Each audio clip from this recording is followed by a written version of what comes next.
What's up, y'all? The con man strikes again. Kirk Cousins. Whoo, man. He stole money from them Falcons. He stole some good money from them, man. Oh, man, he took Arthur Blank money. He took Arthur Blank money. And I love it. I love it. I love it. I love that they're going through disarray. I love it. I love it. How stupid can y'all be? Why would you give that money to Kirk Cousins? Why? Why? Why would you draft the quarterback with the 7-8 pick and go give? Why would you pay Kirk Cousins $180 million, 60 to 100 million guaranteed? Pay him, turn back around in the draft, and draft Michael Penix.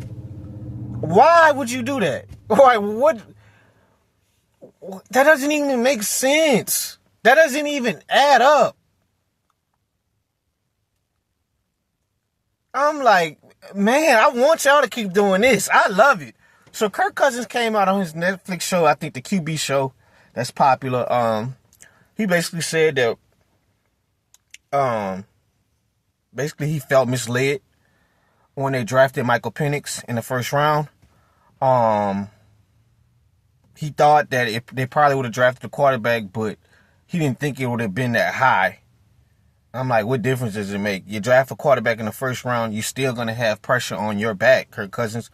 What difference does it make on where Michael Penix is picked? Like, once the quarterback gets drafted in the first round, you're the bridge quarterback at this end of the day.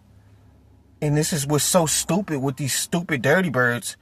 You could have just paid Jameis Winston. You could have paid Joe Flacco if you was looking for a bridge quarterback, because that's all what Kirk Cousins is, just a high-priced, expensive bridge quarterback that don't even have a lot of playoff wins. Like, oh my God, they're so stupid.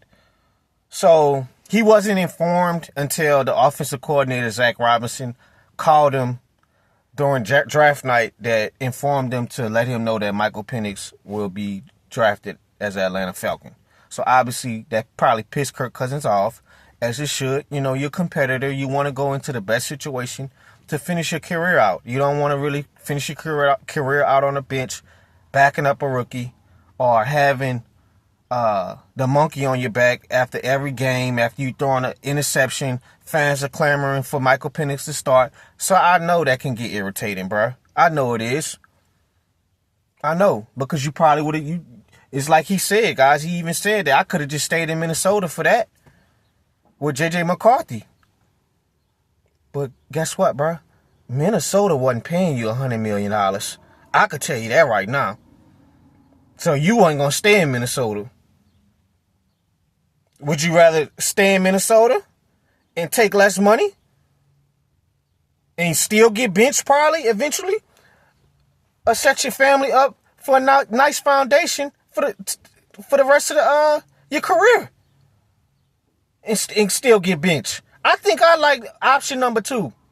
I think option number 2 suits me very well. You know, and it happens, guys. He was terrible in the second half of the season.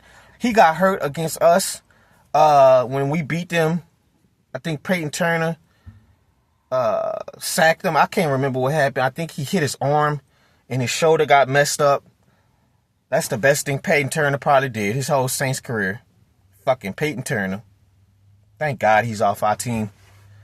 Back to the video, guys. So, yeah, he got hurt. And basically the game after that was I think the Denver game. He didn't want to sit down. He didn't want to sit down. And he said the reason why he didn't want to sit down because he remembered Drew Brees back in 2010 was saying, like, if I give up my job, I'm probably not going to get my job back. You know, Brett Favre said kind of the same thing. It's like the same way how I got my job coming in for somebody, I could lose my job from a backup quarterback. So that was in Kirk Cousins' head. Like, man, I'm not trying to sit down because I'm not going to get my job back from this rookie. I'm already not playing well as it is. We started off 6-3. Everything went to the shitter after the Saints game. Everything just went downhill. He had a stretch where he was like 1 touchdown for 8 interceptions in the 4-game stretch.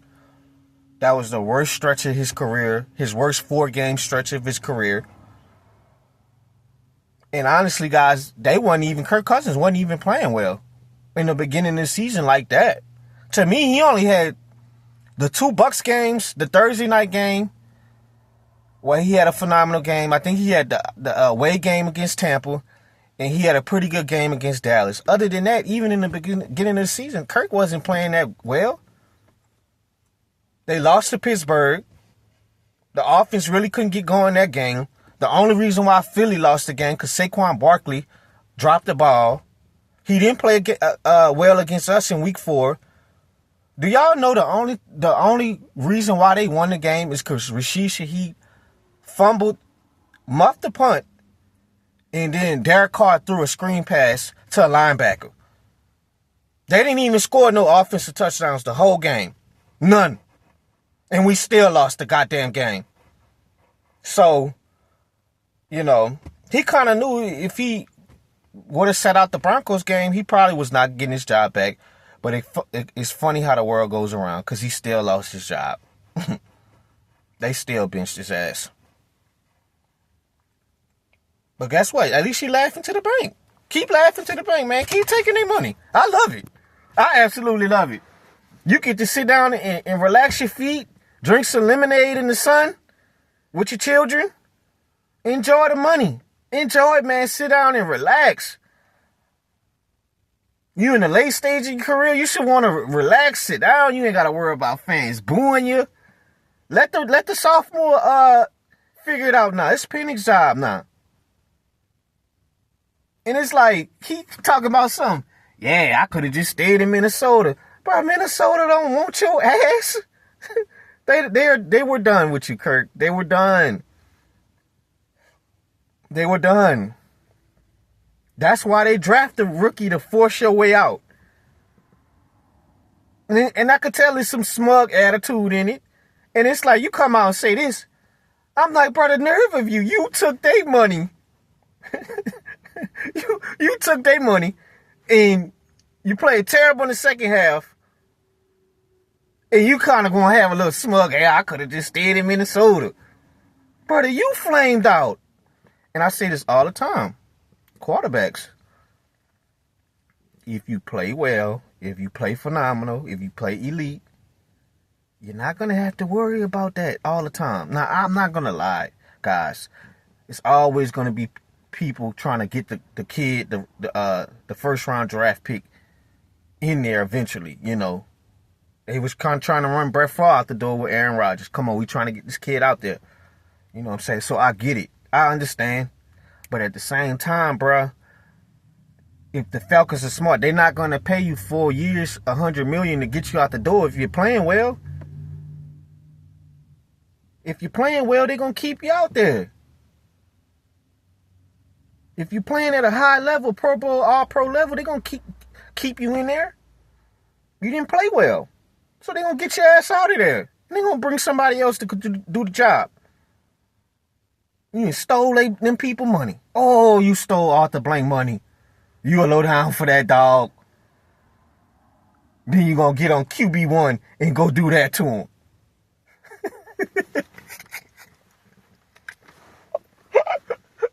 Oh, I could have just stayed in Minnesota. They was going to draft the Penix. And that's what's funny about these quarterbacks. Brother.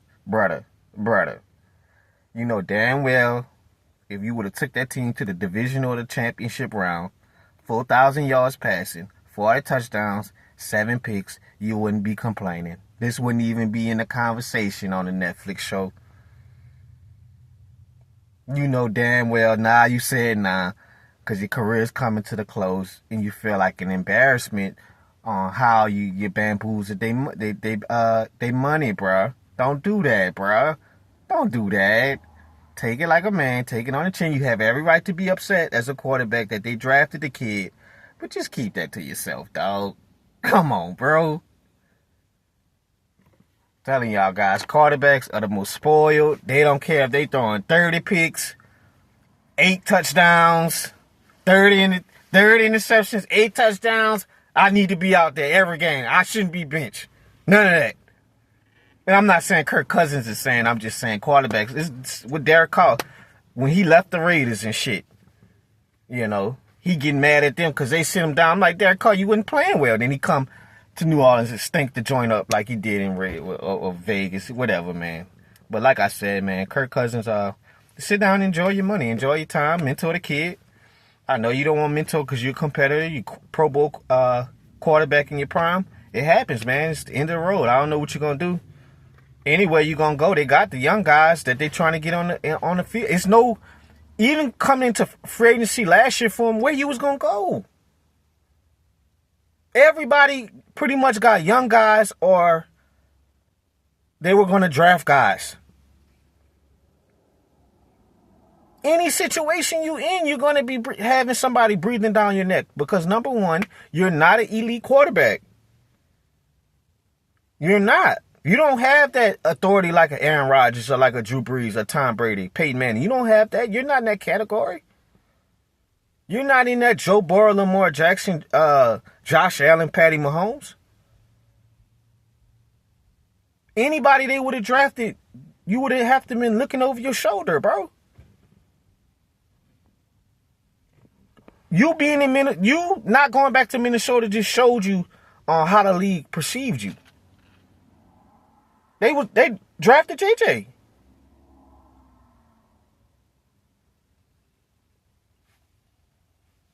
If you didn't play well in Minnesota, you would have been benched like for JJ. So it's like, you know, it happens, bro. You didn't play well. They brought the kid. It just was stupid on Atlanta part because they wasted money doing that. Honey, you could have. Atlanta is so dumb, not realizing you have so many holes on your defense coming in last year. You needed a new pass rusher. You needed another outside corner, outside AJ Terrell. You could have spent that money elsewhere. You go get Matthew Judon. Matthew Judon is past his prime. Waste money on Kirk Cousins when you could have got something else and probably got Jameis or got Joe Flacco for cheap if you wanted a bridge quarterback. But that's what they do. Stupidity. I hope y'all keep making mistakes like that. I hope I hope Arthur Blank and Terry Fontenot keep making these dumbass mistakes. I hope y'all keep doing it. I hope y'all do. I'm out.